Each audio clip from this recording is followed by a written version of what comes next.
Demolition Man is a sci-fi action movie about a present-day Sylvester Stallone hunting a violent criminal in the tranquil utopia that is 2032.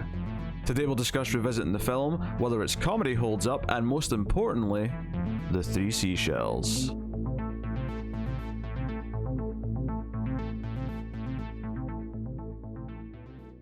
Welcome everyone to the Atomic Cinema Experiment. I am Peter, and joining me as always is Tara. Mellow greetings, citizens. Be well. Yes, very good. Enhance your cam. This is a science fiction movie podcast. We get together, we talk about sci-fi movie. We're in 90s season. We're working through a bunch of 90s movies for a good chunk of the remainder of the year, up until basically the end of November. And today we are looking at Demolition Man, starring Sylvester Stallone and Wesley Snipes, along with a few good other names, actually. And Sandra Bullock, obviously, but there's a few, even beyond her, there's a few recognizable names in here that we'll get to. This came out in 1994. We'll start spoiler-free, as we always do. I assume many of you have seen it, but hey, we may have some younger viewers who have not encountered Demolition Man yet and are about to discover its magic through us. So, that's what's going to happen. The premise of Demolition Man is quite simple. Ridiculous, but simple. In the near future of 1996, keep in mind, came out in 94. In the near future of 1996, Los Angeles is just a post-apocalyptic war zone. At least the glimpses we see of it. There's a shot at the start of this movie I swear looks like Blade Runner. I swear it. But John Spartan is Sylvester Stallone. He is known as the Demolition Man because he always ends up destroying buildings when he's running after bad guys. Wesley Snipes is... He's a loose cannon. Yeah. Wesley Snipes is Marcus Phoenix. No, wait, not Marcus Phoenix. Simon Phoenix. Marcus Phoenix is the Gears of War character. Simon Phoenix. And he is the villain. He is this evil bastard who kills people and is just generally villainous. And there's a big hoopla in 1996 at the start of the movie, and because Sylvester Stallone accidentally, seemingly helps kill a bunch of hostages, not intentionally obviously, but is held responsible, they're both put into a new experimental prison system where they are frozen and serve out a sentence whilst on ice, which I have thoughts on that, even on it just as a premise. We'll get to that later when we talk about it, but I've already got thoughts just on that. But 2032, Simon Phoenix is woken up for a parole hearing. He escapes. He gets let loose on the city of San Angeles, which is this new utopia where there's no crime at all, and the police are not, like, they've never really dealt with anything other than swearing and maybe like some jaywalking. They are not equipped to deal with an actual criminal, an actual villain who will kill them if he's given the chance. So they have to wake up, to catch this criminal from the past, they need to wake up a cop from the past. So they wake up Sylvester Stallone to try and hunt down Simon Phoenix, and that is the premise of Demolition Man. Simple. I mean, it's simple. It's just, there's a lot of things that pops up. Honestly, the weirdest thing about watching this now is that we're only 10 years away from the date in this movie. 2032 is closer than 1996 is. At least we survived the big one. That's true. Yeah, the big earthquake that destroyed all the cities that we knew them as in California happened in 2010, apparently. Yeah. So, yeah. So that's good. Yeah, got out of that. So I'm sure we'll have... Maybe I missed it. I didn't come back to California until the end of 2010. Sure. Maybe I missed it. I don't think so. I think I'd have heard something about, some devastating earthquake that destroyed all the cities, and now this new city's been formed out of the ashes. Like, I think I'd have heard about that. Yeah, maybe. I don't know. There's so much news now. Yeah. So that's the gist of it. This is something I saw as a kid growing up. I'm sure you did too. Yeah.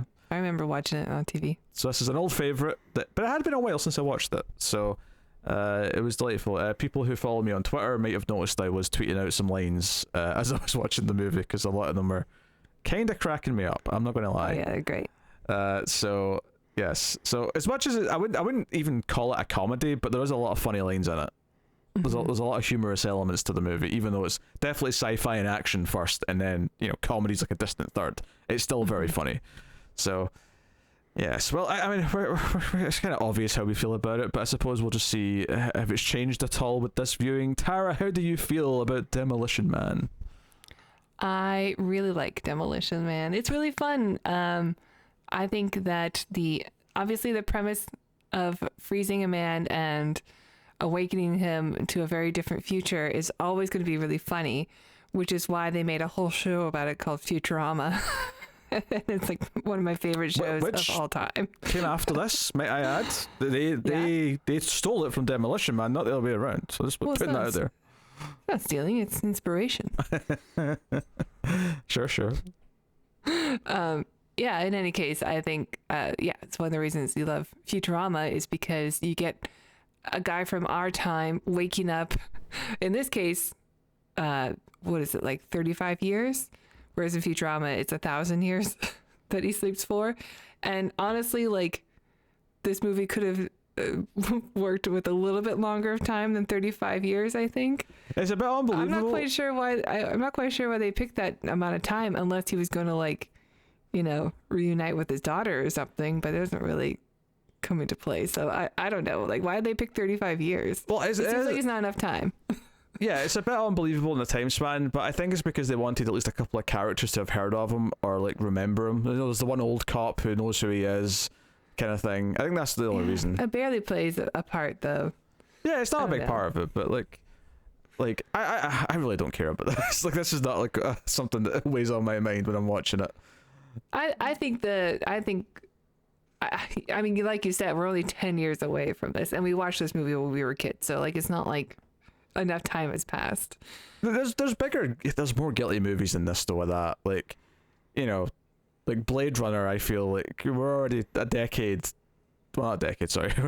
we're already a few years after Blade Runner was set. So we had this weird thing where the sequel was coming out 30 years later, but we're already like on the day that the original movie was set, and we're okay. But like, even Blade Runner is like set in the future, and sure, we don't have synthetics walking around or robots that look like people that are helping us, but there are still, I don't know, it's still a little bit more believable in Blade Runner than this, where it's like crime is completely erased, where people don't even know what it looks like anymore in only 35 years. And even still, it would be only after the big one happened, which is like 2010. So 22 years, yeah. Yeah. I don't know. It seems a little unbelievable. Yeah, but like, so much of the concepts of this future are silly enough that I don't think believability matters. Like, I think you take it as a lighthearted world. It's not a serious science fiction movie at all. Too many of the things, like the three seashells thing, everyone's heard about, everyone's joked about the three seashells.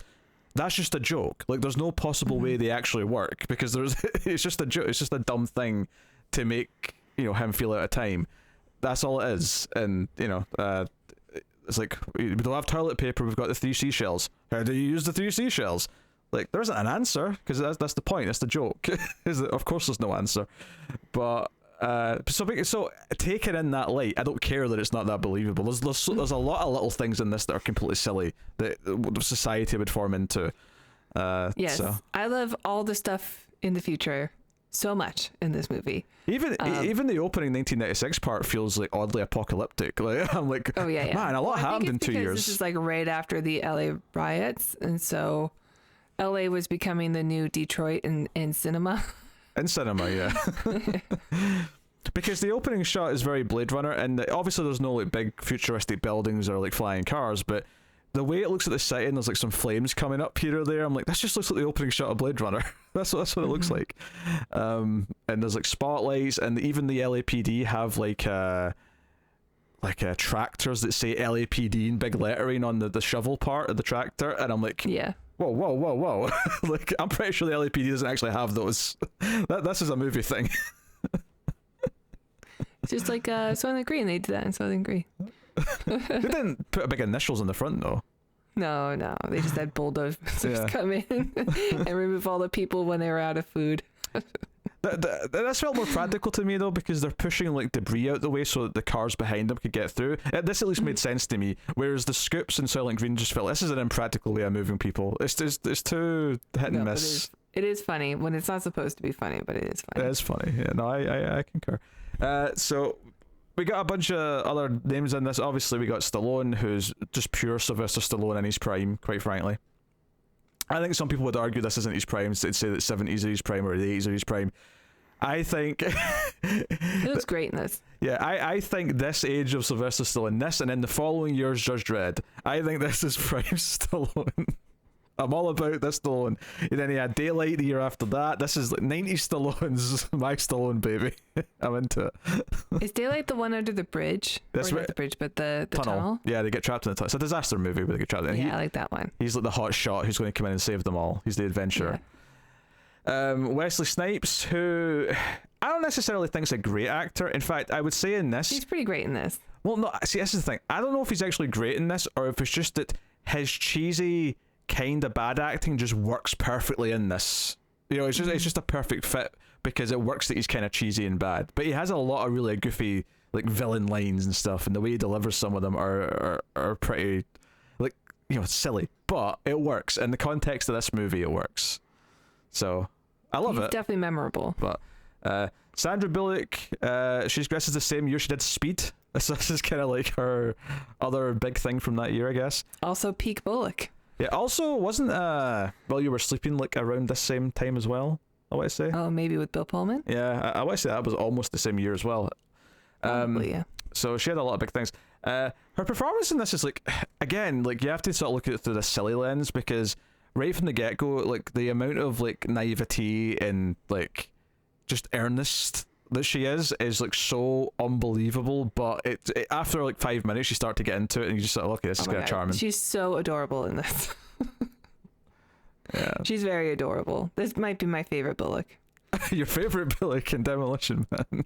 Yeah. Do you know what's so funny so as well? Cute. Well, I think what's so funny about it is that it's like the opposite of her character in Speed, because in Speed she's this wisecracking tough chick, right? Well, not like she's not she's not a badass fighter, but she's kind of, you know, cornered into a position where she has to be, and she's capable. But she's a bit of a not fast talking. That's not quite right. But like, you know, she's got a mouth. She's a bit of a wise ass. She you know, she can keep up with. And whereas here, she's so like, you know, she's talked down by her boss. She immediately sort of gives in and says, "Oh, thank you for the correction. My you know." parameters. Like, there's a lot of weird dialogue where they just have things worded fancy to make it sound futuristic. It just sounds stupid. There's a lot of little things like that. But yeah, she is good in the movie. She's great. But we have got a bunch of people in here. Her boss at the police station is Bob Gunton, the same year he did Shawshank. Yeah. What a year he's having as well. Demolition Man and Shawshank. I love their glasses in this. He's got like the round glasses, but they got like an extra rim on the top. Around. They're cool looking. So his glasses have eyebrows, is what you're saying? Yeah, I like it. Even the sunglasses are perfectly round though as well. They're circular, because you see them wearing them later on. Yeah, they're kind of like the John Lennon ones, but a little bit more futurized. Dennis Leary has got a role in this. He's like one of the underground guys. We'll talk about that part of the movie later, but. Yeah, don't love it. He's there. And then we also have, in a very small role, he's fallen a lot since Predator, but Jesse the Body Ventura is in here. I know. I saw his name pop up in the credits. I'm like, what? He's in this? I don't remember that. And I kept waiting for it, and he eventually shows up, but like, I don't hear him in the movie. He doesn't really have a line though. I don't think. I think maybe hear him laugh at one point, and that's like it. Yeah. Why was he even in the opening credits? Because he's a big enough name, despite the fact that he's basically an extra. Yeah. Apparently Jack Black was in this also. I saw his name pop up in the credits. Really? In the end credits, yeah. He's like one of the people living, you know, with Dennis Leary. Do you know it's the same Jack Black? Because it's a common enough name I could buy that's just someone else named Jack Black. I saw in the trivia that it was him, but I don't know if his scenes are actually in the movie or not, but he's still in the credits. Yeah, because it's a name that I could believe that just some other dude, you know, has that name. But yeah, fair enough. If it says that it's him, it's him. Mm-hmm. Yeah, I never spotted him. I can tell you that much. No, me neither. So. He's the easy one to spot. Rob Schneider, your favorite actor, he's in here. Yeah, he's actually funny in this though. Yeah, I love how him and the chubby cop, they've got this like sort of like high five thing they do where they just sort of like wave their hands in front of each other like that. and in unison though, like their hands are in unison doing the circle. Yeah, it's cute. You got that. Actually, I want to get this out of the way. I love this future. I would love to live in this future in 10 years where no one touches each other and like there's peace everywhere. It sounds all right to me. Well, this is actually one of the subjects that I think we have to save it for spoilers so we can talk about some of the specifics. But I actually think about 80% of this future, which obviously the movie wants the hero to like ruin and like make sure and correct things. I think about 80% of it is actually good, and they should stay this way. There is about 20% no that I would say no is bad, and it's kind of a fascist kind of state where they're forced into certain things. When we get into like the Dennis Leary stuff, sure. Yeah, because there is bad things about it. There absolutely is, but there's definitely some good stuff, right? But there is bad stuff. Like I have to still, if you have to pick like a future world to live in, like this one doesn't seem so bad. Yeah, but Star Trek still has sex, so I'm picking Trek. Filthy body fluid swapping sex. I don't know. This one seems all right too. No, that's virtual reality crap. I'm not having it. And also, there's a line early on here where she casually just says abortions are illegal, and I went, oh, that feels a bit like a more serious thing to pop in there. But so is pregnancy, unless you have a permit. Unless you have a license, you need a license to get pregnant. Yeah, but I mean, I suppose if sex doesn't happen anymore, then why would you even? What I'm saying is why would you even point out that abortion is illegal if no one's having sex, and therefore no one would actually need to have an abortion? Well, people, I assume, still do have sex, but they do it illegally. They're breaking the law. I don't think they. The law. No, I don't think they do. Certainly not in the up. I mean, down in the sewers, sure, but like up. That sounds like a weird set. But up in the utopia, I don't think anyone is.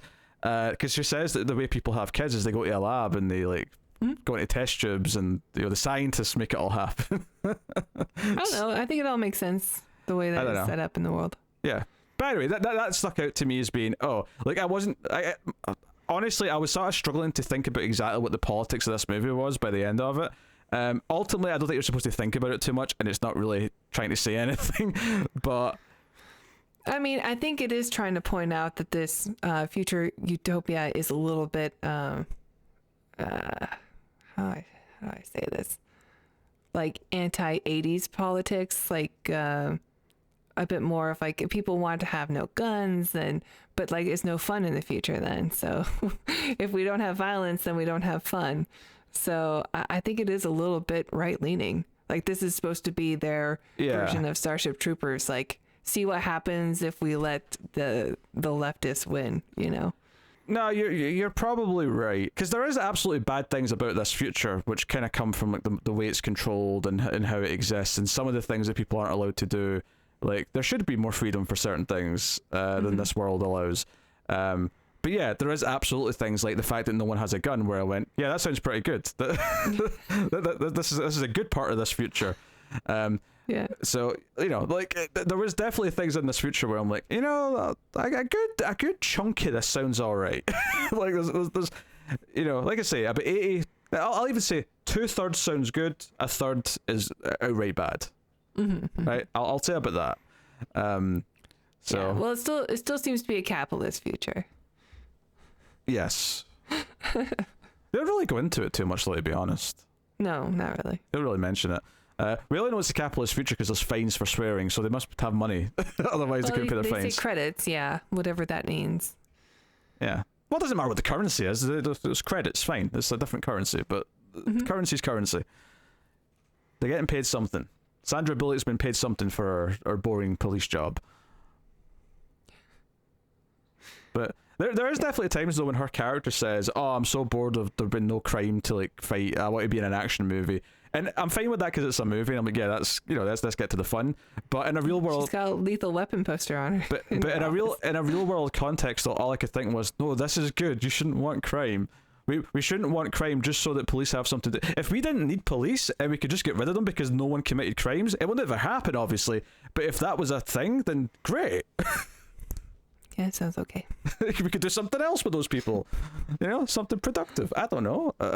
Obviously that situation would never arise, but if we're doing Utopia, then that seems fine. But I don't really think it matters all that much in the grand scheme of things, because it's just a really, it's a light-hearted sci-fi action movie that's often very funny, has largely a very good cast that enhance all the comedy. The action varies from just being alright to being pretty good in a couple of places. It's a bit cliched at times in how it executes the action. I think the action's a little disappointing. The director basically has done one other movie, and otherwise has only done shorts their entire career, so maybe that's why. But I don't I think the film works quite well as what it is, which is this fish out of water, cracking jokes about how things have changed, and I think inherently, because we have to stay with Stallone because he's the present day guy, everything in the future is going to seem silly or stupid, whereas a serious science fiction film would maybe have him recognize which parts of it are better than when he came from, when clearly, because it's not like the world was good that he left, it looked apocalyptic. Yeah, I'm glad they show it though. I like that they start with just how everything's just gone so wrong in the last 2 years from when this movie came out to where it was setting. I love that it showed that the Hollywood sign's on fire. Because they say that Simon Phoenix is basically him and his gang have taken control of an entire district or something stupid like that, where no vehicles from anywhere goes in except one bus, which is who the kidnap victims are. But people stay out because it's their territory. That's how bad the gang violence has got. Is that there's a whole district that's now gang operated that no one else that isn't involved goes into. So. They set up a pretty severe world for 96, but they never really question what if our future that becomes like it was then, because clearly that wasn't right, clearly that wasn't good. So there is a line from Stallone at the end that kind of implies there's something in the middle that's the perfect balance of this. There's one good line from him at the end that kind of says, yeah, we need a bit of this future and a bit of the past together, right? Yeah. It's not much of a statement, but it is there at the end. And the movie, I think in that statement, the movie's making it very clear, we're not trying to answer this. This was just a silly, fun movie. Don't read too much into this. I agree some of those politics are in there, but I think having the character say that at the end is saying, look, we weren't trying to, at least the people that were making the movie are we're not really trying to say anything serious here. Just, that's our get out clause, and we can move on. Just have fun with the antics. It is fun. Yeah, it's a very fun movie. I can't help but smile and joke and laugh at every silly little line that the future characters have. Stallone's reactions to some of the things that in the future are great. When the moment when he's asked to be joined by someone official and high ranking, oh, you've saved my life, I wish to take you out to dinner tonight, will you accompany me to Taco Bell? The look in Stallone's face when he says Taco Bell made me burst it. And I obviously I remembered that plot point that Taco Bell's the restaurant they go to, but I didn't remember his reaction like being so. And do you know what it is? Maybe it's because Taco Bell exists in the UK now, because the last time I saw this movie it didn't. So now I've been inside a Taco Bell. I know what it's like. So the idea of this official, basically the mayor of the city, is like, will you accompany me to Taco Bell? And Stallone's like, sure. Sure. Okay. There's an even better reaction he has to after the dinner when he's with Sandra Bullock. Though. Oh, sure. Well, it was save it. Yeah. But yeah, I'm glad that Taco Bell's still around in the future, because Taco Bell's the best when it comes to fast food. Yeah, it's worth mentioning. I've always heard there's an alternate cut for Europe, because Taco Bell didn't exist in Europe at the time and only just came to the UK in the last 2 or 3 years, where the alternate cut dubbed the Taco Bell lines with Pizza Hut, which is owned by the same company, so it makes sense that it would be it's a restaurant owned by the same place. But the version I saw growing up from TV, from UK TV, said Taco Bell. They didn't show the dubbed version that said Pizza Hut. Every version that I've bought in the UK has said Taco Bell. Like, I think it was something for the theater release, and then I've never seen any evidence of this Pizza Hut cut existing. But I believe it happened, but I've never seen it. You know. But admittedly, the joke worked better for me this time because I've actually had Taco Bell now, and I'm like, well, this is just a fast food place. This is why it's silly. Yes. Not in the future, obviously. In the future, it's like this fancy restaurant that they all get dressed up to go to. People have, you walk in and there's a man playing the piano, playing some classic tunes on the piano. Yeah. So, no. So, yeah, it's a good fun time. It's a good fun time. I think it's very good at, by and large, at what it's doing. I think because the action's not the movie's best asset, I think that makes the third act a little bit weaker, because that's, you know, all the big like final fights and car chases happen, and they're okay. I do like the very final fight. I do think that's a cool ending. It's really silly, over the top, and you know, there's a so bad it's kind of fun one-liner from Stallone. Yeah. Well, it's a callback to the beginning, their first fight also, which is kind of funny. Yeah. So there's a few callbacks to their first fight at the start of the movie at the end, actually. There's a few lines that they say, but yeah. So I guess we'll just give the spoiler warning so we can actually start talking about everything in the movie and get into it. So yeah, so we mostly spoke about the 1996 stuff. It's just, you know, it's you know, over the top, the searchlights, there's helicopters, Stallone like rappels down into the building where there's some hostages. There's a fight, which it's Simon who starts the fire that blows the place up, which he's clearly planned for. And when they get outside, like everyone's blaming Stallone because he's the Demolition Man. He's like, that wasn't me, that was him. And obviously the plot of the movie is that he's going to be put to jail in this ice prison because he's seen as responsible for the death of these hostages because they find all the bodies later, despite the fact that he didn't get a heat signature for them, which is explained later. It turns out they were already dead. Simon had already killed them. That's why he didn't see them on the heat signatures. Makes sense. I can't fault the movie's logic there, because I'll fault some other logic, no doubt, later on, but I'm not faulting that logic. Checks out. But all I could think was like, okay, I get that he's got a bit of a reckless history with buildings and stuff, but he saves people. Why, like, is this enough to convict him? Like, because we actually see that it wasn't even him that started the fire or the explosion. It wasn't him. Right. None of it was him. So it's all the kidnapper and mass murderer's word. Not just that, but Simon gets parole hearing before Stallone. Do you know, what? I thought of that, but I actually think there's an explanation for that one. Oh, okay. But well, it's because the man in charge, the main villain wants him out, so he probably just did that. Because I was thinking the same thing at the start. I was like, why is he getting parole hearings first? He kidnapped them. Yeah. You're probably right. Yeah. You know, with the big twist. Yeah. It's not even a, because it kind of hints. It's like a twist midway through, even. Even then, like you hear him hearing the voice like super early. So by the time you like see it kind of pay off, you're like, oh yeah, it sounds like him. Like you already kind of figure it out, I think. Yeah. Yeah, I mean, this stuff was pretty funny just because we got our over the top Joker villain, which is Dennis Rodman or Wesley Snipes. Where did Dennis Rodman come from? Because Dennis Rodman was known for having these kinds of like crazy bleached hairdos and stuff. I see what you mean. Okay, the bleached hair. He might have been inspired from this movie, but. Well, Dennis Rodman was in a couple of movies, yeah. Like, I mean, not as good as this, but he was in a couple of Van Damme movies. I remember him mostly from the Oscars, when he showed up at the Oscars as like, I want to say like Madonna's date or something. Okay. And then all his work he does in North Korea for the love of his country. I don't think you heard that, but that's okay. It's all right. Don't panic. Keep going. It's fine. Yeah. So all the work he did in North Korea, that's what I know him for.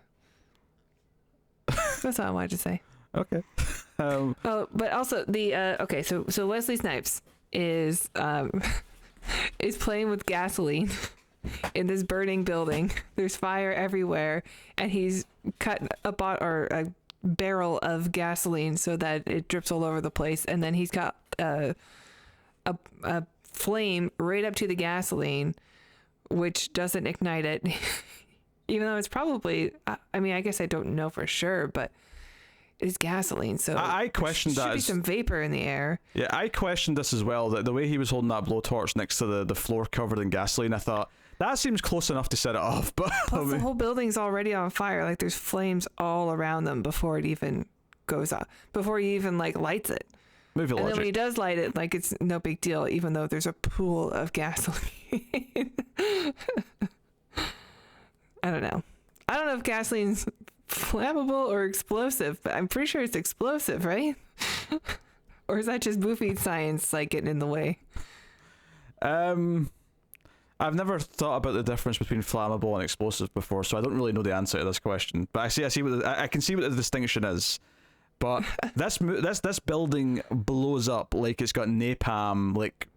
Well, it turns out it's loaded with C4. Yes, also, everywhere. But the entire thing goes boom. Well, this is a huge, like, practical explosion that they've filmed somewhere. Yeah, they must have found a building that was already going to be demolished. Yeah. They're like, we'll use it. Yeah, we call dibs. Hey, that was common back then. T2 had the same thing. You know, when the Cyberdyne building goes up, that's a real building that they had to. I remember this just purely because there's a joke with the cinematographer after they did the take. Turned to cameras. Oh, was that meant to be rolling for that? Yeah, I still remember that joke. Funny. Yeah. Yeah. There's a building here that was just demolished. I wonder if someone got that on film for a movie coming out. I don't think they do it as often. I know Nolan did it for Dark Knight. He wanted to have a real building like go up for the hospital scene, but yeah. Did he just wait to film the movie till when a building was going to get demolished anyway? Maybe there's just always a building somewhere in North America. You know, every week there's one building being demolished that you can sort of pretend something else. Okay. I don't know. That's my guess. But yeah, so yeah, he's taken and frozen. I do love the way they're frozen. It's like this, like. It's like a laser beam that goes off, and then like it's like a laser going up this like jacuzzi tub. Like it's like a clear jacuzzi tub, but you can see him inside. And like you see the laser go up, and it freezes the water instantly in like a line. So it's not just like they sort of like put him on, you know, a low setting and let him slowly freeze. Like it happens very quickly, which I guess is cool in the sense that when they wake him up later, when they have to wake up Stallone. I actually thought, oh, this is kind of like his Terminator moment in a weird way. He's lying down rather than crouched, but the way he's in this sort of fetal position, like naked, I was like, this is very like Arnold Terminator when he arrives from the future. I was like, oh, maybe this is why they've done it this way. He just wants to be naked. He wants his Terminator moment. Yeah, he wants to show off his legs. He doesn't get to show off his legs enough. He's like, I want to go on. That's my buttocks. Well, he and Schwarzenegger have a rivalry, which is why I think it's also in this movie. There's a joke, yeah. Arnold Schwarzenegger becomes president one day. Yeah, I mean this wasn't the first time this happened. It happened in Last Action Hero with the Terminator 2 starring Stallone. Like they were throwing jabs at each other in movies for a little bit at this point. So yeah. I mean, I'm pretty sure it's a friendly thing. Like, you know, like obviously they eventually were in Expendables together and stuff. So and Lock Up. I never saw that, but I never saw that either. But I think it is sci-fi, right? The poster looks sci-fi. I think it's just a prison escape movie. Oh, it looks like they're in some sort of future prison. Maybe I'm wrong. I don't think it is though. I feel like it's just a prison movie. But I'll add it to my list anyway. I should probably watch it. Yeah. So anyway, we get introduced to the future. We get introduced to Simon Phoenix waking up and just killing the doctor and the two guards that he's there with, and murdering them brutally. He's really good at being in this world. It's very surprising. I mean, it turns out there's a reason for it, but like it is fun to watch him because he is just very good at escaping. Well, yeah. Not only does he know the password to release the locks, but he also very quickly seems to just know how to use all the technology. He knows how to use the computers. He even has like kind of super strength. You know, he pulls someone out of a car and like throws them in a way where it's like they weighed maybe a few pounds rather than a human being. Which is explained like later on when they find out that like basically inside these ice prisons they can like pump in like skill, almost like the Matrix to an extent, where they can pump in sort of personality traits. So the joke later on with Stallone is that they've pumped in like knitting skills to him so he can knit stuff now. Which is really I forgot about that when I watched it today versus like watching it originally. I do remember him like playing with the yarn for some reason, but I couldn't remember like that he had this skill all of a sudden. It doesn't come up that much, to be honest. It only comes up a couple of times, but it's like just a funny little gag that he was given this peaceful thing. But it's there to set up that it can be done, because then when they look at Simon's like rehab like program, it's like, oh, martial arts training, computer techniques, also enhanced strength. I'm like, wait, they can do that? Like, that's a bit of a bold thing to just throw in there. You got mutant genes getting pumped into them or whatever it is. And Stallone is a seamstress. Yeah, so all that is explained, but we get interested in Sandra Bullock's character, that she, you know, lives for the 90s and action movies and wants this past, wants some excitement. We meet, you know, Rob Schneider, who's like the guy at the front desk, and the various other characters that are around. Rob Schneider actually has one of my favorite jokes in this movie, funnily enough. So when Stallone's woken up and he sees the older guy and he recognizes him, and they're like, "Ah, shit, it's you," and they're they're shaking hands, high fiving, whatever, and they're saying all this stuff to each other, and they're talking, you know, very friendly. It cuts to Rob Schneider and like the chubby guy, and they're like, "Wait, why are they? It's like they're friends, but they're talking to each other so crass." And Sandra Bullock turns around and says, "Oh, if you did your research, you would know that this is how insecure males used to bond together." And then immediately Rob Schneider goes, "I knew that." I thought that was really funny, because I was like, this is how a modern insecure male right, exactly, would speak. Yeah, that didn't make me laugh as well. I thought that was a good joke. I like Rob Schneider in this. He's actually funny in this. I suspect he didn't write his own jokes. That probably helped. Yeah, he didn't Dennis Leary it. Why did he write his own lines later? He definitely sounds like he's just pulling from his like 5-minute stand-up. I didn't realize was always Dennis Leary's thing, was that he just complains like his. I didn't even know he did stand up. This is news to me. Yeah, he did stand up. I want to say he did Saturday Night Live for a little while too, but maybe I'm mistaken. But I remember his stand up being all over in the 90s. I think he had a TV show. In any case, but his shtick is always, "I'm upset." He kind of had like a George Carlin kind of a thing, where like he's upset about everything, but he was more on the right than left, but not a lot. I don't know. I can't quite remember, but he's a fast talker, and he's always upset about something. About probably things being too PC. Sure. Yeah, no, I think there's a few good gags when they wake up still. Obviously, eventually, like, they do sell the shock and horror in all these characters when they see that someone's been killed, and it's like murder, death, kill, and they're all like, "Oh no, another one!" And then there's like another one in the car park where he steals the other person's car, and it's like, "There's another one! Oh my god, he's on a rampage! How do we deal with this?" And there's a great sequence where they send like a patrol squad. Like, they figured out how to track him because of what the car he stole, and everyone's like, "Oh, see, police work in action. We found them already. Send a squad," and they send in like 5 or 6, you know, policemen to apprehend him. And the guy's got this little computer, and he's like, "Right, what did I do? Sorry." And so he's like, "Ask him to lie down with his hands behind his head." And of course, Simon just sort of, you know, says something. And the line that popped me in this scene was that after he tells him to F off or something, the cop just looks down and goes, I tried to do what you asked, but he responded with what was the word he used? Scouring? No, damn it.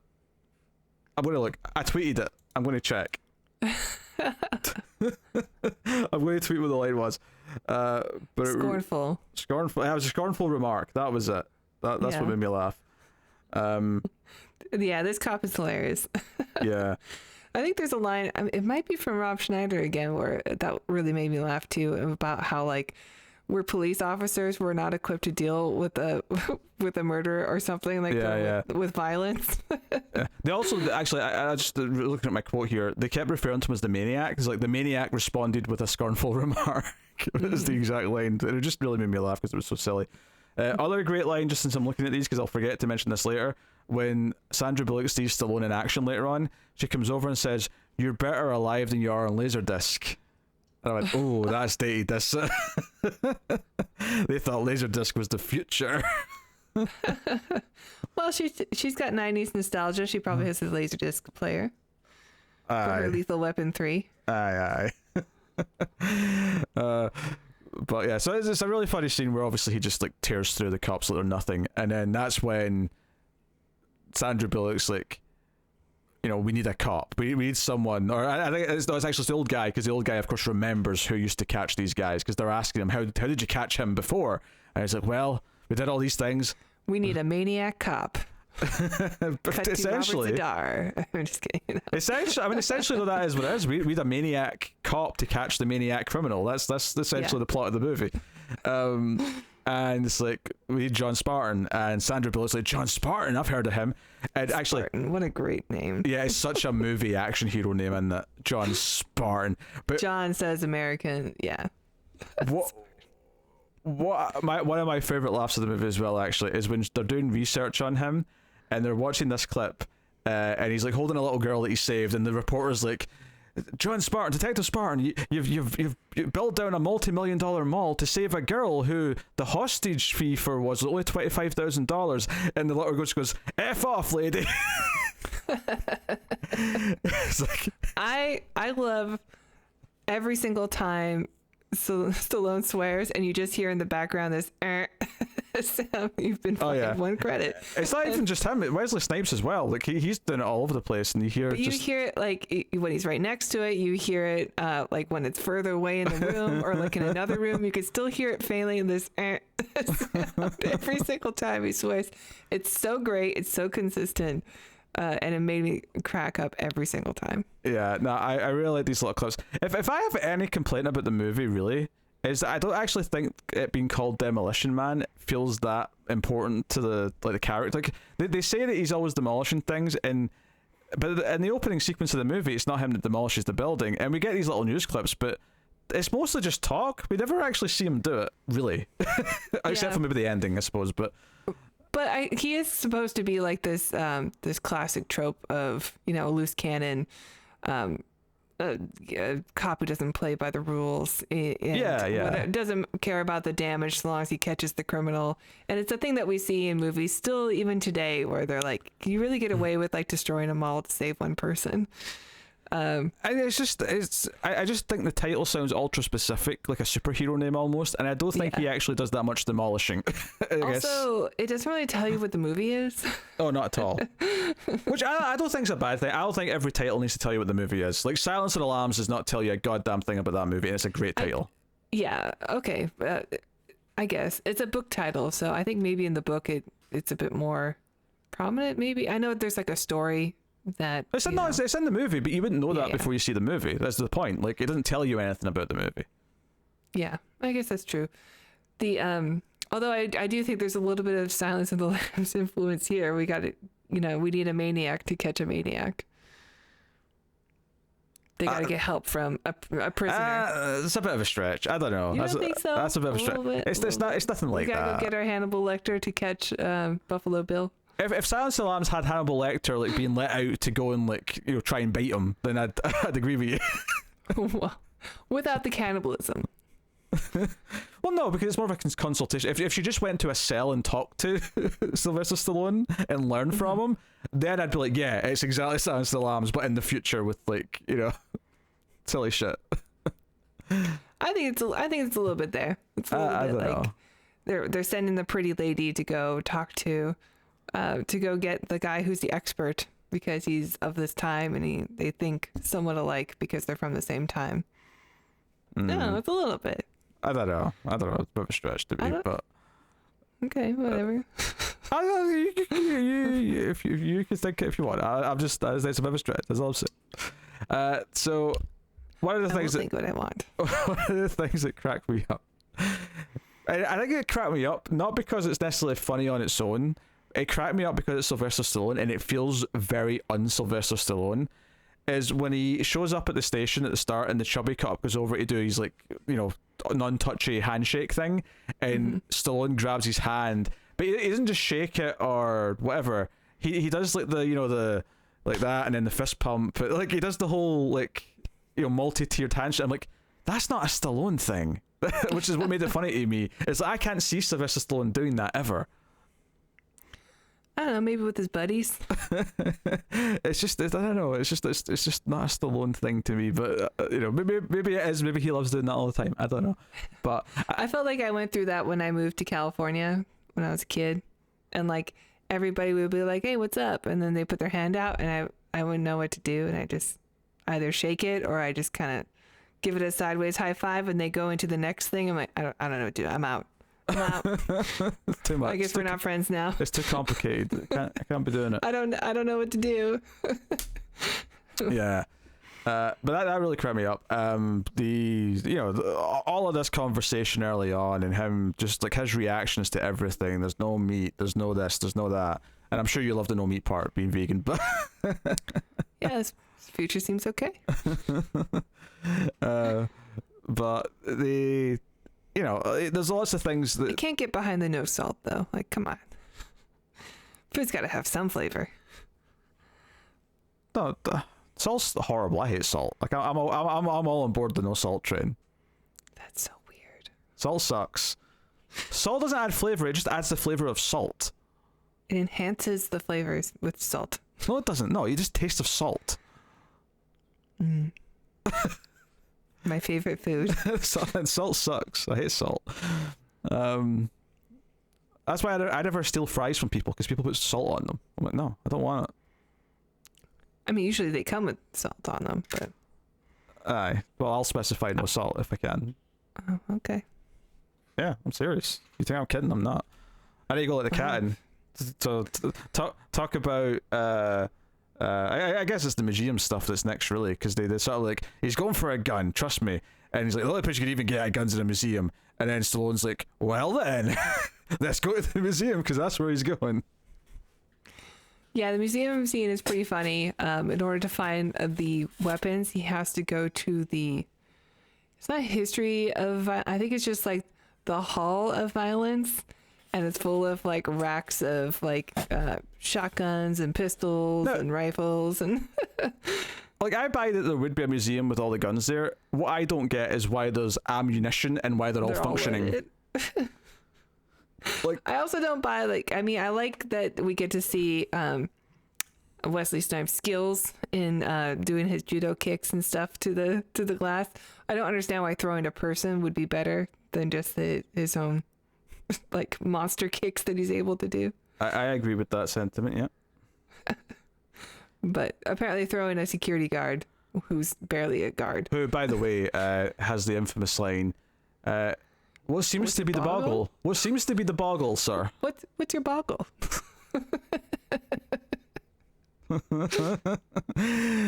Boggle me this, Batman. Yeah, he gets stuff to the window. I buy that there's guns there. I buy that, but I don't understand why they're functional, and certainly I don't understand why there's ammunition in them. Yeah, it's ridiculous. But and we do get a future gun, a gun that's got not just bullets. I did like that though. I like that he sort of went, wait a minute, I'm in the future. Where are the phaser guns? Where are all the lasers? It's sure enough, it is useful, but I suppose you have to keep in mind that this gun had to be invented before 2010, because after 2010 is when everything started going utopia. So yeah. So it wasn't that far in the future for the laser gun, really. But worth mentioning. There is like a casually, and I get that he's the villain, so he's supposed to be a shithead, but he is like casually very racist at one point here that I did not remember this part. Like a group of Asian people walk past, and he just starts doing this like racist noise. I'll just say noise. I'm not going to do it, but I mean, he's the villain, so I guess. But like I was like, oh shit, yeah, okay. I don't think you would even have the villain unless you were specifically doing a story about racism, and you that was the point. I don't think you'd casually have a villain do this like today, like at all. No, probably not. But it did stick out to me. It does make him instantly unlikable, even though he's got oodles of charisma in this movie. Yeah, he's He's very evil. I love how when Spartan comes in, because obviously he gets there, there's a lot of jokes about how he can't drive the car because it functions differently and all the rest of it. But when they get there, I love that Wesley Snipes hears the voice, goes, "Wait, that sounds familiar. Who is that?" And then shoots like 3 shots, and then waits for the answer. I'm like, were you assuming you weren't going to hit him? were you firing warning shots off? Like, they keep having this conversation where they're firing shots at each other in between every line. I don't know. It cracked me up a little bit. But also the trip there. They like one of the radio stations is just old commercials. They're oldies. Yeah, their oldies stations is just like commercial songs. I think when they walk into the museum, there's like the Jolly Green Giant. Oh no, when they walk into Taco Bell, yeah, the man on the piano is playing the Jolly Green Giant song. The Love Boat theme plays at one point. Yeah. See, sadly, I don't recognize any of these because they're all American culture, and none of them are really commercials. used. I mean, some of them were definitely made up. Oh sure, yeah, but the Jolly Green Giant's not though. Love Boat obviously isn't. And Taco Bell at the time was obviously a real thing, just not. I don't know if Taco Bell had a theme song ever or a little jingle. It just has the bell. Dong. Taco Bell. The mission bell. It's called Taco Bell. If there wasn't a bell sound in their commercials, I'd say like whoever's running that advertising needs to be fired immediately. Yeah, I guess it starts. I don't know if it started in California or not, but because we have a lot of missions here, but obviously because we're close to the Mexican border, so and that's a Spanish influence. So I guess that's where it comes from. But in any case, there's no theme song to Taco Bell. It's just a mission bell. I don't know, fun fact. for whom the bell tolls, get them tacos. That's an AC/DC song, right? Or is it an album? I can't remember, but yeah, one of those. It's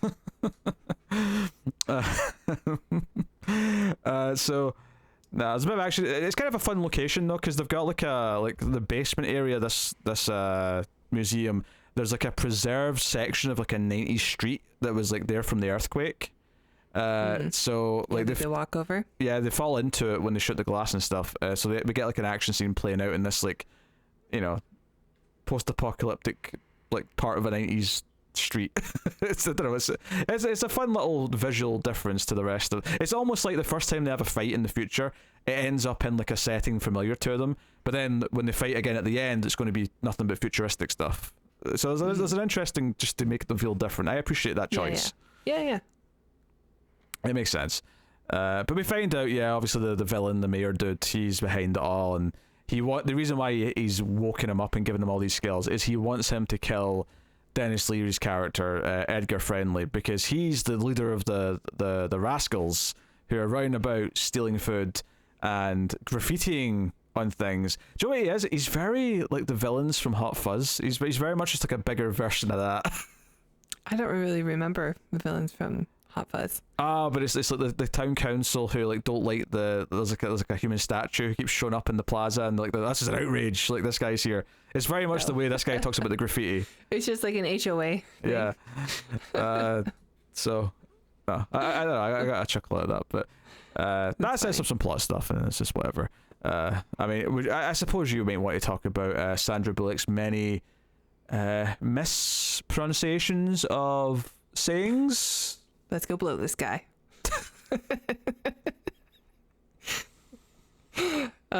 She's so earnest in this, It's so cute when she says things like that. You really licked his ass. You really matched his meat. That one also sounds really dirty, actually. Really licked his ass. I was thinking match your meat, but yeah, sure. Yeah, they both, obviously they both are. Yeah. It's funny. She's funny. Yeah, but I love that she puts on like an evening gown. She's got the sexy gloves on to go and eat a Taco Bell. The whole thing's just absurd. And apparently there was a franchise war or something. It's Taco Bell survived the franchise wars, and now all restaurants are Taco Bell. What is it? I don't know what that means though. Like. Was there a trench where McDonald's and Taco Bell and Burger King were all like firing shots at each other? Maybe, was it a game show Like I can see like a maybe there was no. I don't think there really was any reality TV or game show like that at the time. But The question like I have chopped in the future that's gone too far. The question I have, if all restaurants are Taco Bell, have Taco Bell absorbed all the other food types that all the other places sold? Or are all you can eat now Mexican food? Is that all that is available at a restaurant now? I guess so, unless they expand their menu. That's what I'm saying. Did they incorporate all the menus? Like, so there's like a McDonald's section on the menu and like a Burger King section. Well, that's kind of redundant, but you know what I mean. Well, there's no meat. I'm sure they have substitutes. Or something, I don't know. Say what you want, but that rat burger looked tasty. Ugh. Stallone sold it. He sold how good that burger was. He's like, oh yeah, what a burger. Give me the burger. I immediately thought the same thing where I'm like, what? Where are the cows though? Although I want to critique something here. I would never like eat hand food with a glove on. I think that is disgusting. But you know, that's neither here nor there. Okay. He's been climbing down to the sewer with those gloves on. And he's just casually picked up the burger with that. Anyway. It's already a rat burger. He's already getting something. It's cooked. It's cooked rat burger. It's fine. Yeah. So obviously this is where Stallone kind of first gets the impression that something's not quite right, in the sense that when he catches some of these bad guys like stealing from like a food truck, when he shakes the guy down, like he drops like just like basic food, and he's like, huh? Obviously, like, he's our hero, so he doesn't like, yeah, he's not going to necessarily like beat people to shit because they're stealing food because they need to eat. Like that, that's a bit different from the type of criminals he's usually chasing down. Yeah, from the Joker. Yeah, so he's starting to think about it a little bit differently. And he's already insulted the mayor dude at the dinner because he tells him that this future's shit, and he's been woken up into a world where his wife's dead. He's too scared to see what his daughter's like now because she might not like him. That was disappointing that we didn't get to see her. It does kind of feel like I'm used to it not being there, so I didn't really think about it this time. But yeah, like if I think about seeing it for the first time, it does kind of feel like maybe it's setting up like a thing at the end for him, like, even if you don't see her, but you just see him like making the choice to go to her, like maybe going to the door or something. Maybe that would be too serious for this type of movie. Yeah, maybe, I guess. Yeah. They want to end on something silly and happy. Of course they do, of course. But Sandra Bullock is so enamored with all this action after he chases down some criminals at the dinner that she's like, I was wondering if maybe you would like to have sex. And he's like, with you? Like right now? He's like, yeah. And he's like, here? All right then. I would. Yes, definitely. Sign me up. And I'm like, his reactions are so funny. Yeah, it's great. Yeah, okay. Just to critique it from an objective point of view for a second, he found out like that morning his wife was dead. Well, I mean, we all mourn in our own special way. Having sex with beautiful women, yes, that's a great way to mourn. With peak Sandy Bullock. Oh dear! But of course, to his disappointment, she comes out with like these headset things on, and basically has like Xavier sex, where she's like beaming Cerebro style sex images to him, and he freaks out. It doesn't look nice. Like it looks like it's It looks I don't know, it looks like you're being like brainwashed or something. She approaches him so casual, like this is just a thing we could do. It's no big deal. Well, of course it's casual because it's closer to playing like it's closer to me saying, hey Tara, do you want to like play some co-op video games together, than it is sex. That's why it's so casual. Yeah. It's closer to that. It's like that Black Mirror episode, Striking Vipers. It's kind of get into that territory for people who've seen that. But he freaks out. He's like, oh, what is this? This is weird and kind of disgusting. And I do want to point out some of the things he calls sex in this scene, because they stuck out to me, because he's like, let's do it the old-fashioned way, and she's like, what are you talking about? Like, you mean touching fluids? And he's like, yeah, the rumpa chompa or something he calls it. He calls it something really weird. The mambo combo? I don't know. Yeah, mambo combo, mambo chomp. He has a couple of... The first he says boning, which, okay, I've heard of that. That sounds like a normal term. Bit dated, perhaps, but I've heard of it. And then the next two he says are just like, Wait, what? You're just making up phrases now, Sly. Come on now. You're just making them up.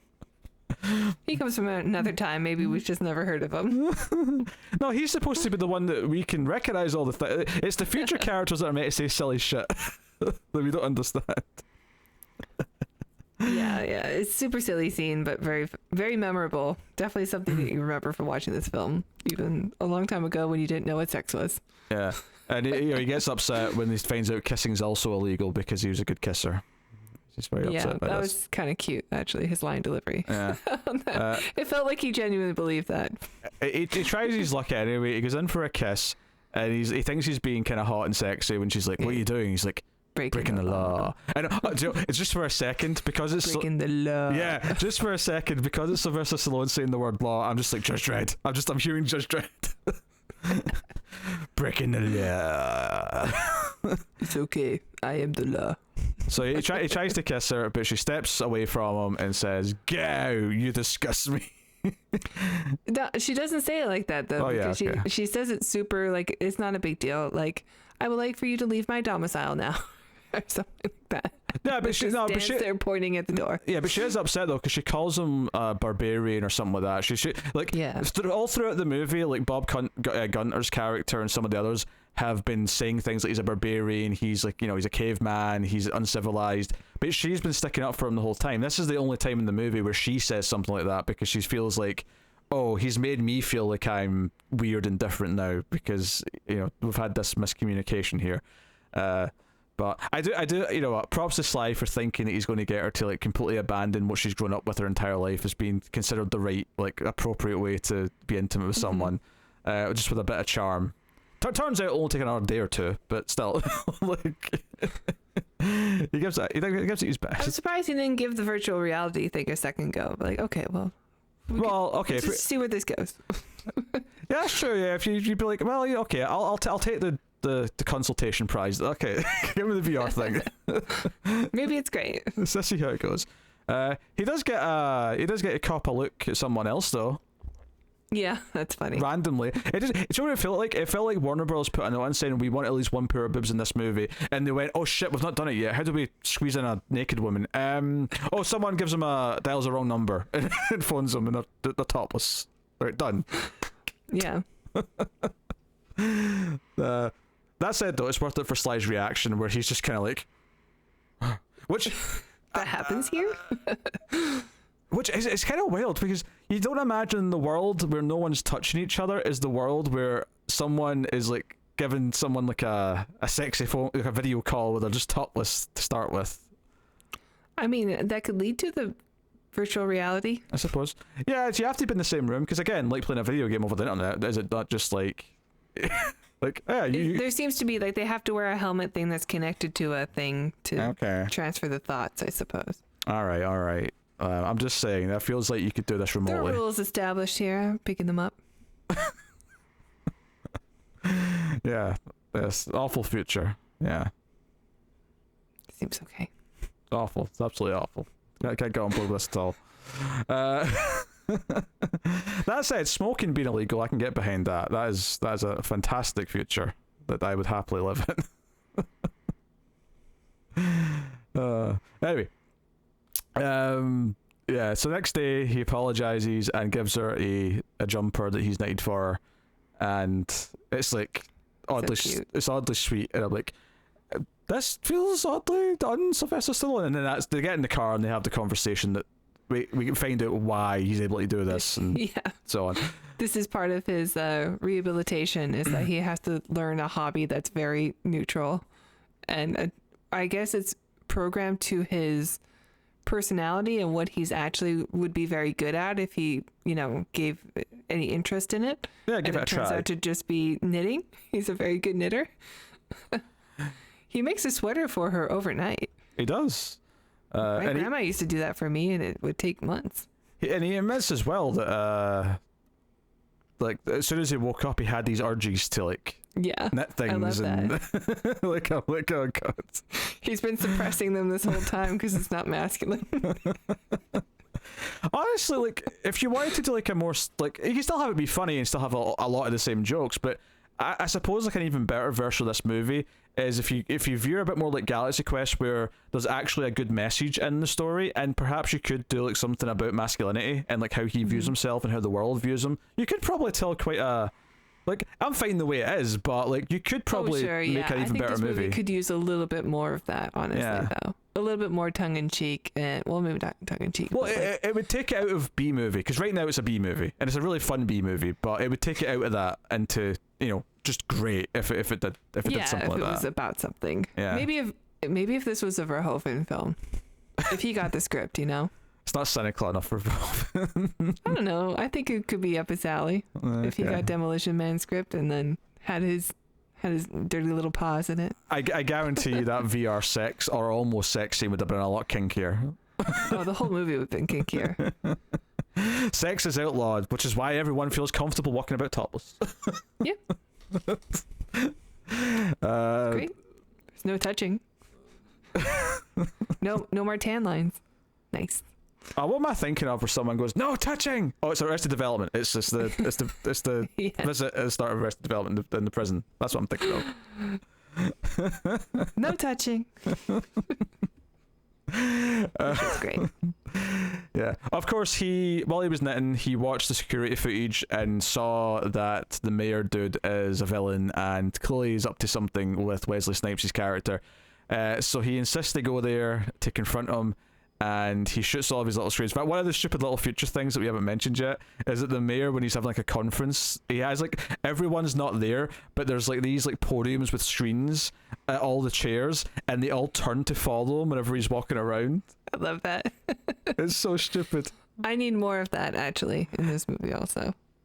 Also, this is not necessarily a huge deal, but I also thought it was kind of absurd how zoomed in all of the cameras were to their faces. Like it's right up to like, you know, here. Yeah, like, I guess it makes sense. You know, if he's walking around and stuff, he needs to have a better view of the people. He can make them larger. You know, kind of like a large print version of a human being. I actually think it makes it harder to tell who it is because you can't see their like all of their head and their hair and stuff. But you know, like some of the things that quickly just at a glance tell you who someone is like their outline features. You know, and those are all gone. It's just this. He just needs to know how people are reacting to what he's saying. Sure. Okay. But yeah, Sylvester Stallone shoots them all. That's what we're gonna. He kept a gun from the museum and shoots them all. And he's like, I'm going to. And the mayor orders them to put him back into the ice. But he's Sylvester Stallone. He's John Spartan. He's not just going to accept that. So he has Sandra Bullock and the other guy whose name I can't even bother telling you. Benjamin Bratt? Oh, that actually does sound familiar. Maybe I've seen him in something else. Yeah, I mean, he used to be with J-Lo. Oh, really? I didn't know that. Oh, he's in Miss Congeniality, funnily enough. He's in another Sandra Bullock movie. Another Sandy flick. And he was in 14 years of Law and Order, apparently. So Yeah. So there you go. Cool. So they go down into the sewers because Stallone's got this idea that that's where Simon's hiding, because like that's why they can't find him, is because he's in the one place that their system doesn't monitor. So they get into this like underground town where it's like in a post-apocalyptic movie you'd have like people living in the sewers, and they've got like a market, they've got like food stalls and stuff, and it's all that. So he gets really excited because there's burgers, which turns out to be rat. Smell it, yeah. Everyone's like, "What is that vile scent?" And he's like, "Oh, nectar." Written by Tara. Get it in me. I mean, you know what? See, when you like walk past like a small like diner place, and you especially if it's one of those places where there's a kind of like a road behind it, so you're smelling like the fumes coming out of the kitchen. Sometimes you can walk past one of those places and it's like, oh, I want food. All of a sudden I need food. My brother was joking that because he lives up in like Vancouver area. He's like, there's lots of places you can eat here, Tara. I know, because you can always spot the vegan place because they don't have any scent when you walk by them. And I was about to like get mad at him, but I'm like, no, he's kind of right. It's only because they all use air fryers. That's all. They contain the smell. That's all it is. Yeah, I mean, some things maybe have a scent, but nothing has a scent like burning flesh. Oh yeah, sure. Yeah, I would argue that Brussels sprouts stink to high heavens whenever they're being boiled. Sure, yeah. I don't know a lot of vegan places that serve Brussels sprouts. True. I mean, it was the thing I could think of that like smells strong. Cabbage has a sulfur scent. Yeah. So yeah, that stinks. But yeah, by and large, like I wouldn't say I can smell carrots when they're being cooked, you know. Yeah. So anyway, so the right Dennis Leary's a bit of a standoff, but they kind of like ultimately see eye to eye. Or they're starting to when Wesley Snipes shows up. And what I thought was funny is Wesley Snipes asked, like he was making a deal with the mayor dude. He's like, hey, okay, I'll kill this guy for you. And he's programmed not to be able to kill the mayor. But he asks him, hey, I'm going to need like another, like say 5 or 6 people to back me up. 2 points on this. When we see him with his team, he's got like 25 people, not 6, right? And unless like only 6 of them are from this time and he's like recruited in this time period, which is absurd. Like, I don't know, like, cause half of them have got like women sitting in their laps and stuff, and I'm like, where did all these people come from? Like, did you unthaw all these? And one of them is Jesse the Body Ventura, which is cool, I guess. I guess you don't know that he's there really, even though he was in the opening titles, like Jesse the Body Ventura. It is a bit odd. But he shows up to kill Dennis Leary's character, and he's like, oh, Spartan's here too, fantastic, and they just start shooting. It was basically that Danny DeVito meme from It's Always Sunny, so I started blasting. That's basically what that scene is. But it leads to a car chase where Simon's in one of the futuristic cars. I think it's Sandra Bullock's car actually that he steals, and Stallone and Sandra Bullock end up in like an old-fashioned car that's down here, and they go up in the elevator and drive that. So Stallone can drive this one. He knows how to do this. So they have this car chase, and there's a couple of fun touches here, like they shoot out the tires, but because Simon's in a futuristic car, he just says auto inflate, and they just inflate again. And some stuff like that. I could have used one of those a couple weeks ago. But there's not too much to it. I mean, I will say this: I appreciate that there's scenes of them like driving, both earlier on and in this car chase, where obviously if you look in the background, you can probably spot there's just like regular cars in the distance, but they do have a decent amount of like futuristic looking cars, like in the the surrounding. They look good too. I like the way they look. Their design is neat and not super dated. Yeah. Like other ones, like even the Minority Report ones, which came out later than this, look kind of dated. You know, they look like old future. I think part of that's just luck, really, in a way. Yeah. When you're making a movie like this, they just lucked that out. But they have the DeLorean wing doors, or I mean, some of the Teslas have that, right? Yeah, I think so. More expensive ones. Yeah, that's definitely an expensive car thing. I think at least now is that the door goes up rather than yeah. Yeah, they're like, I think they're called wing doors because they open up like a bird's wing. Yep, that tracks. Makes sense. Yeah. Bob Gunton wants to put John Spartan away. There's too much chaos and damage. There's like an auto frost. Demolition Man. Yeah, there's like an auto foam thing that happens in the car, which that was fun. Which I thought was funny because I was like, this is so polystyrene, but it's kind of okay because it's supposed to look like polystyrene. Yeah. Just insulation. Yeah. Just a foam insulation just fills up the car.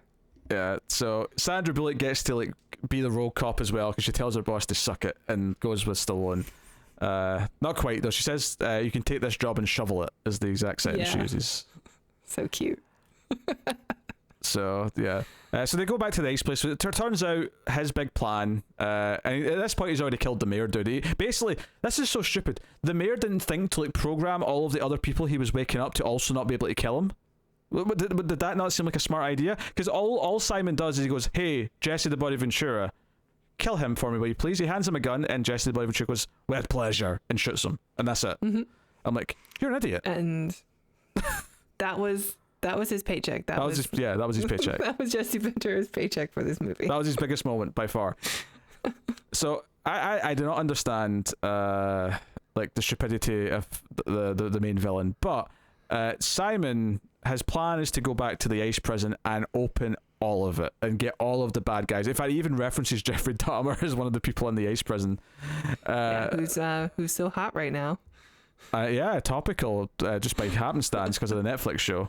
And some controversy about it, but he's like, I love that guy. Yeah, let's wake him up. So Simon's just like comically evil. He just loves like villains, and at one point he gives like a rah-rah speech to his fellow criminals. He's like, I want you to loot, I want you to pillage, I want you to kill people. That's all he says. It's like, just, I want chaos. Yep. He's Joker. But more, He makes more sense than the Joker, I would say. He's not as erratic as the Joker. I guess. He likes his gasoline, though. He does. He likes to set things on fire. That's for sure. So, our big final fight scene, after Stallone knocks out Sandra Bullock because he doesn't want her to be put in danger. Yeah, which was, yeah, bit dated. I thought this trope. Yeah. Especially since it's not like she wakes up and then helps him in the end to prove that he was wrong. She just stays knocked out until after the final fight and shows up and says, I understand why you knocked me out. Yeah, and then like he lays a smooch on her and she loves it. Yes. Happy ending. Man gets hot girl. Yeah. The end. Same ending in the Judge Dredd movie. No, he doesn't kiss her in Judge Dredd.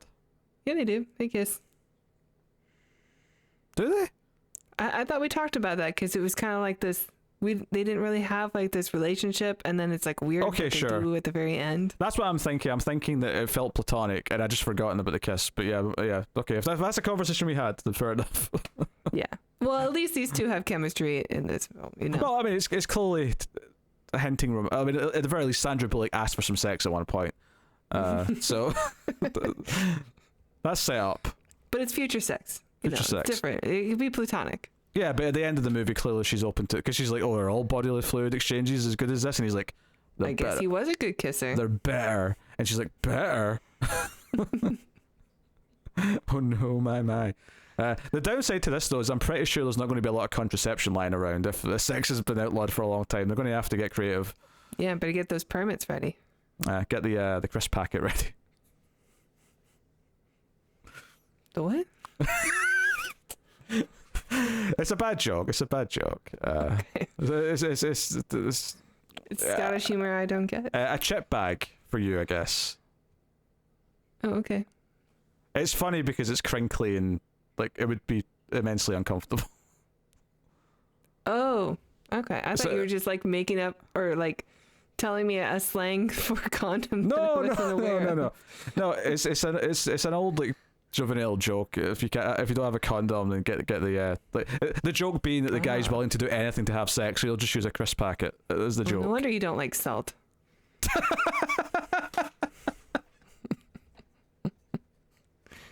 It would be very uncomfortable.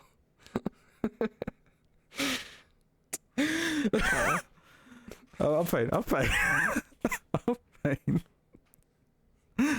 Anyway, but yeah, this big fight though is fun. I do look. Stallone has this really cool moment when he's going in, where he uses a key card to unlock the door, but he's sort of got his back to the door and he's looking towards the camera with holding the gun up, and then he sort of turns around all dramatic, and I'm like, why were you looking this way though? I don't understand why you weren't looking the way you were going. You've walked through this way. Well, he had the moment in the opening fight also where he's like in a hallway and there's another guy coming up and he's not even looking at the guy, but he still like hits him or shoots him or something when the guy's coming up from the hallway that's perpendicular. It's just badass action movie stuff. Yeah. By and large, but I'm just noting it because it gave me a chuckle. But we get this fight playing out where they're shooting each other around all the ice blocks, and like Simon's just killed a bunch of the scientists that he's been made working for him. And we haven't even mentioned the sort of kind of camp, big chubby guy that works for the mayor, but he like basically pledges his allegiance to Simon as soon as like his boss is killed. He's like, I will serve under your administration. So he's kind of like cowering around and being scared. Is he a Tim Burton actor? He may like be Beetlejuice or something. That seems like the sort of thing that he would be in. He's so familiar from something from this. Glenn Shaddix is the actor's name. He is in Beetlejuice. He's in Nightmare Before Christmas. He's in Heathers. So he's in a bunch of stuff.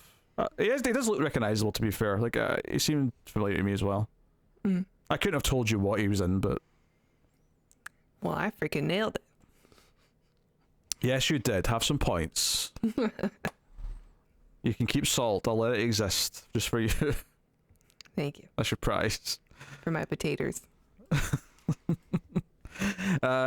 Yeah, but yeah, the big ending is Spartan's kind of losing, and I guess it makes sense because Simon's got super strength, so he's winning. But they're fighting. The ending's quite fun though because Spartan crushes like the little like ball thing that releases like whatever they use to like freeze the the bathtubs with. He smashes it on the ground and jumps up onto the big hook that like picks up the the ice blocks that the people are in, and Simon slowly freezes. We see the ice going up his body until he's completely frozen, and then Stallone swings on the claw, kicks him in the head, kicks his head off right after he says "heads up," and then the head lands on the ground and smashes. And I think my favorite part of this is that when his head smashes into a million pieces, is that there's bits of red in it for the insides, and I was like, oh, that's a good touch. It looks better. It looks more. Yeah, he looks dead. Yeah, quote unquote, I'll say realistic. It looks more realistic than just bits of ice. I guess is what I'm trying to say. Yeah. So. Which is a call back to the first fight, right? Where he's like, I almost lost my head or something. Yeah. There's also another because it's in the first scene.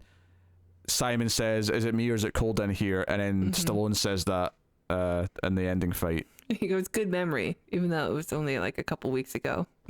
Although, yeah, but Stallone earlier in the film implies that on some level he was conscious for the whole time. Oh, really?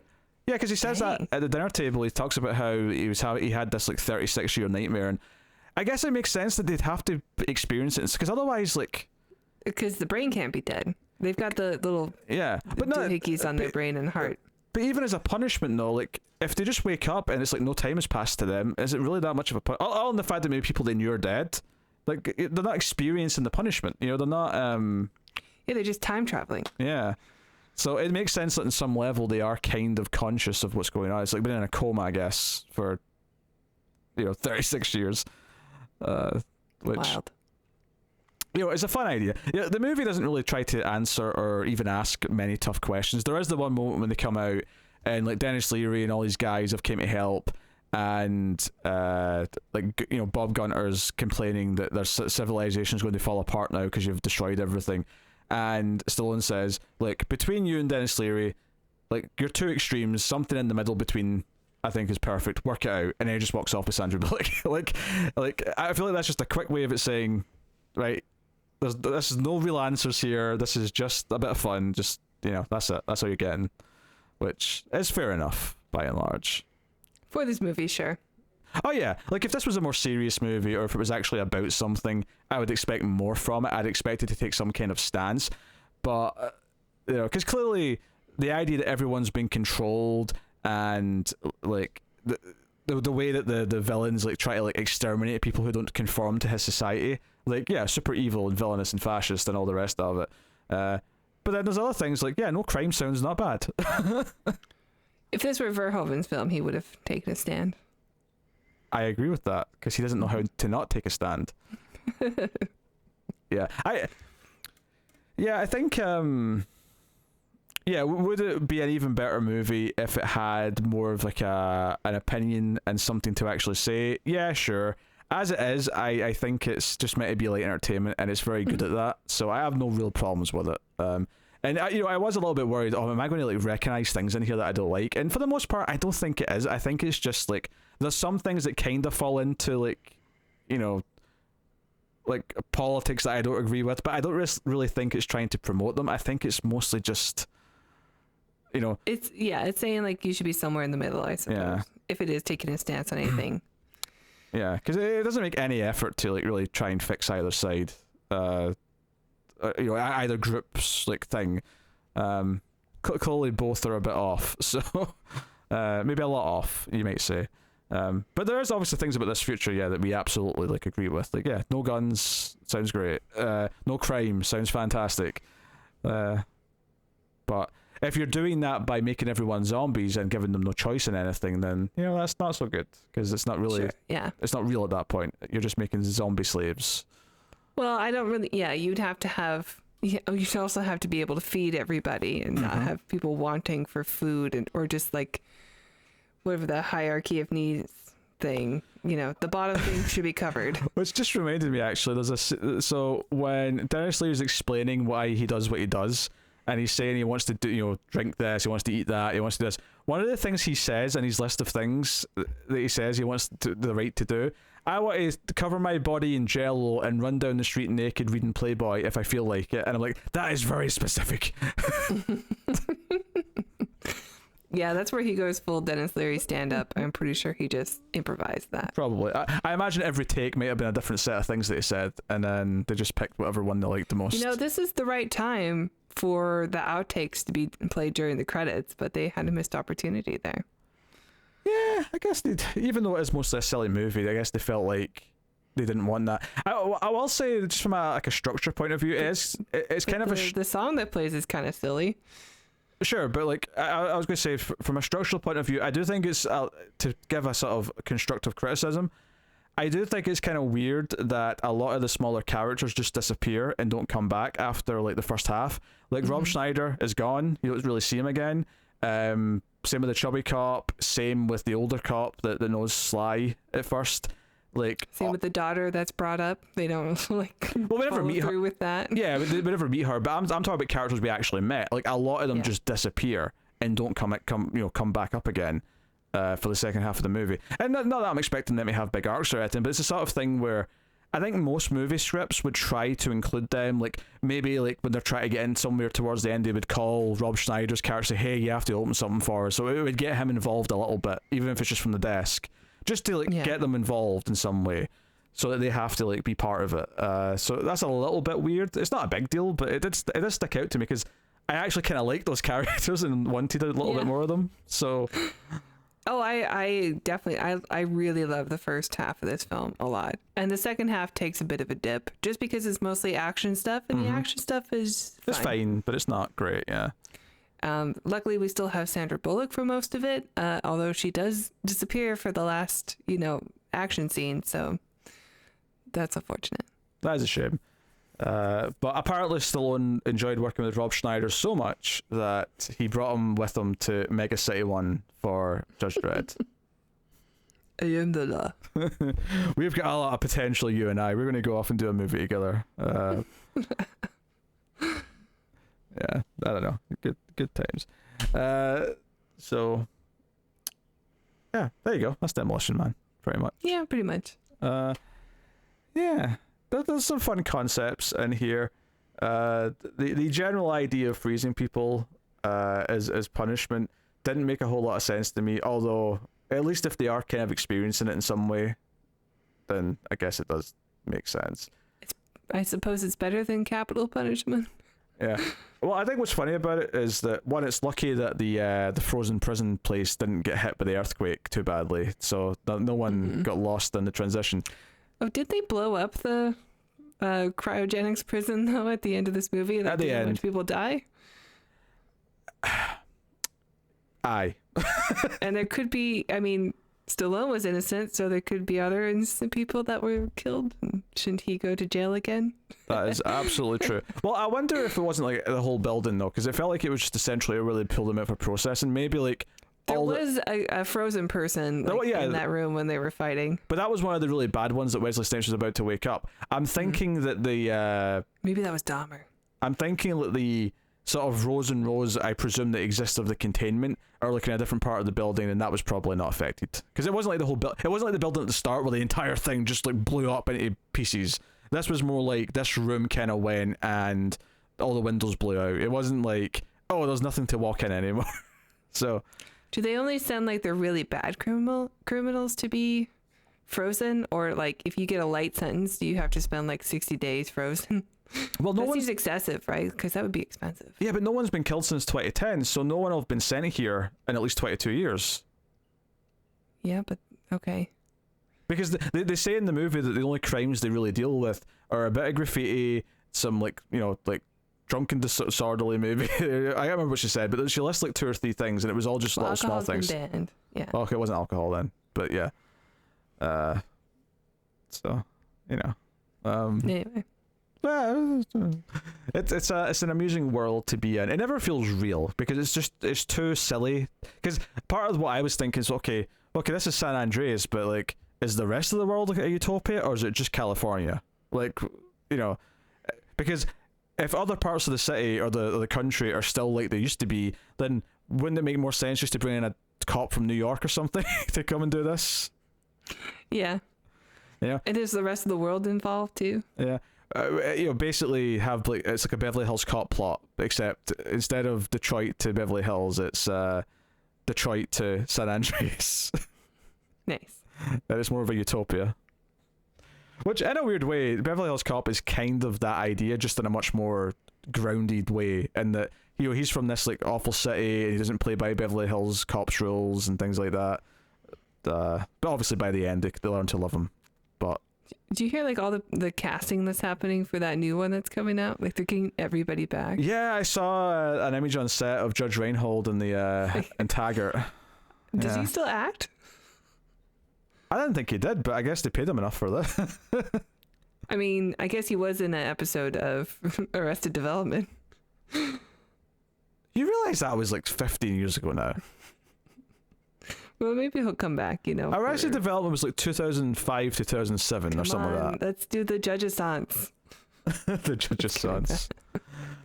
Is he still married to Phoebe Cates? Is that a thing that lasted, or? I don't know. Oh, I was curious. Yeah. Is she a police academy girl? I don't think so. No. I don't know who that is. Oh, she's in Gremlins. She's in Fast Times at Ridgemont High. That's basically her two big roles, I think. You've seen Gremlins? Yeah, ages ago. I don't Okay. remember the girl in it. I remember Gizmo. Anyway, Beverly Hills Cop, like, I remember wanting a fourth one when I was a kid because I wanted a sequel to everything I liked when I was a kid. Oh, yeah, more please. And now it's, you know, it's just weird that finally after all this time, and there was going to be a movie, and then there was going to be a TV show that didn't go through, and now finally there's going to be a movie that's actually shooting, and it's Yeah. like everyone is like in their 60s, if not 70s. Well, they can't all be Mavericks. Even he's So like let's see how this 60 goes. though, like, you know. I know, but he still looks good. He's starting to look it though. I can see the face changing now. Like, for a long time I couldn't, but now I'm like, oh no, I'm seeing it. I don't know, man. He was playing football on the beach with those guys, and he looked like he belonged. But he got tired and had to sit down halfway through. The rest of them kept playing. Zeno would not allow that. Hey, you know what? I'll give them credit. His love interest was like 50. That's an improvement for Tom Cruise movies. Even though it wasn't the woman who actually aged alongside him. No. Kelly McGillis. No. But no, Jennifer Connelly, to be fair, is actually about 50, I think. So, you know, it didn't go silly with the age. They did find an age-appropriate lady who also has aged very well, much like Tom Cruise. Yes. Oh, for sure, yeah. I'm not Yeah. denying Jennifer Connelly's still an attractive woman. But there you go. That's Demolition Man. We went off the topic there for a minute, but It's late. I guess it's time to rate Demolition Man. So what are you going to give it? You know, when the movie started and for that first hour, I was just like, man, this movie is fantastic. It is so funny. It is so clever. I just love it. And why don't I watch it more? And then, you know, the rest of the movie played out and it was just kind of fine. It was still good, but like not great. So I can't quite give it the great, but I'll go just below and say 7.5. Yeah. To be fair, I think you're maybe off with your percentage a little bit, in the sense that I think the movie, I think you'd be surprised if you look at what time it's at when it gets to certain parts, because there's so much setup early on that by the time they go down to like the sewers, which is kind of where the third act starts, that's like 90 minutes in or close to Yeah, it. you're probably right. Yeah. I think I clocked it at 20 minutes before the end when Jesse Ventura finally showed up. Because the Taco Bell scene's like right in the middle of the movie, and there's still good stuff after that, you know. So There is, yeah. Yeah, you're right. But it's just shy of great for me. yeah, so no, I'm just- I agree. Yeah. So what was the number? Sorry. 7.5. 7.5. Yeah, I honestly, it's the right score. It's just I can't quite say great, even though I love watching it, and so much of it is very quotable. I have a lot of nostalgia for it. It's just, because the action is not good enough to make it great, and because it's not got that extra layer where it's actually saying something and actually quite smart. Like, a lot of the jokes are quite witty and funny, but there's not really a meaning behind a lot of them, I don't think, compared to something like Galaxy Quest or other comedic science fiction films that, you know. So. Even RoboCop. I mean, the comedy, that is all, you know, saying something. But that entire movie's very, like, that movie has layers. That movie's not just saying something. It's not only satirical, but it's got a great character arc. This movie doesn't have a character arc. In fact, if anything, I'd say it's kind of the opposite. Like, John Spartan. Everyone else has to match to him. Yeah, John Spartan stays the same, and everyone else learns that they should change and be more like him, which actually seems like a bad idea. Especially if they're, because the whole thing he says is, like, at the start of the movie and the end of the movie, he says they send in a maniac to catch a maniac. And I'm like, surely the point of that would be he's the type of character who is necessary and we have to accept that we need him, but ultimately he's not what most of the people should be like. But in the movie, never makes that point. The movie is like, everyone else is like, we should be more like John Spartan. We should all be badasses and cool. Exactly. So, 7.5. It's a good fun time. I'd have a lot of love for it, but yeah, I can't quite call it great for the reasons outlined. So, there you go. That is Demolition Man. Let us know what you think of Z Movie in the comments and stuff. We would like to hear about it. But of course, I will take this time to tell you about a couple things. You can get a couple of bonuses over on Patreon. You get Meltdown, which is our monthly show where we talk about different movies that we've been watching that are not sci-fi. We also quiz each other on sci-fi movies in that. You get that at the $5 tier. At the $3 tier, you get the bonus episode once a month where we just review a movie. Usually a dumb movie. It's usually like a weird B movie or something. Judge Dredd. Like Judge Dredd, which was the first ever one we did. Or we'll do like the sort of lesser known sequels to films that we've done in the main show. So we just did Species 2, for example. That was September's bonus movie. So, yeah. But where can they find all that, Tara? That would be patreon.com/MaFuzzTV. I didn't expect you to forget the Patreon page. Well, I mean, you did something different this time. I wanted to make a point. I've got Kelly Bunny syndrome. I can't learn something new. I wanted to specifically promote the two shows, but they get other things like early access and voting rights and whatnot. Yeah. I'm giving you to them this time, but next time I expect you to add those on. Okay. I don't know why you switched it up this time. Because I feel like switching it up. I don't believe you. I think you had a moment where you just forgot that I'm the one who does it. I did not. Come on now. I'm always on the ball when it comes to. I think you just sort of went, well, I've committed to this now. No. I have been saying for several episodes that I've wanted to make more of an effort to promote the bonus content and tell them what it is. Yeah, okay. You said the same thing I always say. No, you don't. You always just say the Transfer Saga and the Tremor Saga. We did those. Oh, that's what you wanted to promote? No. I'll try to get away from those and promote the rest of the bonus things.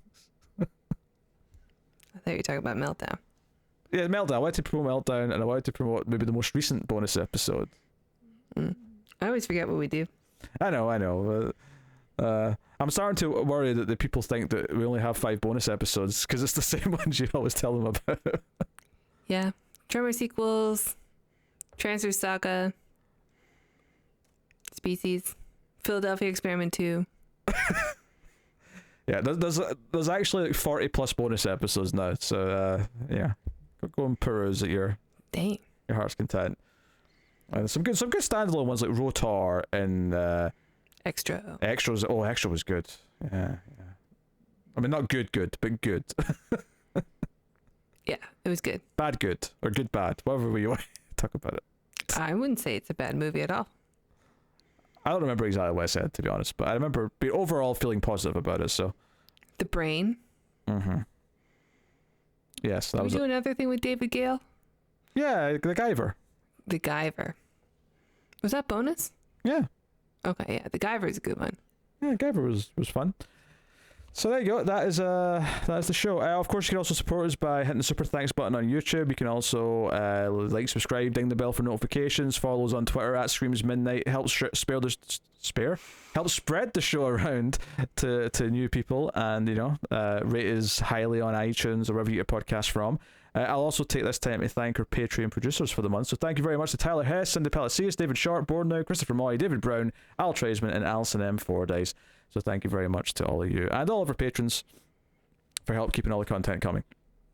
Thank you. And with all that said, next time on the show, we will be talking about a little 90s film called Cube. So, which, have you seen Cube before? I have not. Oh, this is exciting. This is first time Cuber. Yeah. I mean, it's a puzzle movie, right? Yes. I'm sure you'll solve it. You'll crack the code. I have complete faith in you. Are you kidding? Sometimes I feel like you don't even know me. I might have been intentionally poking fun with that particular statement. Oh, well, see?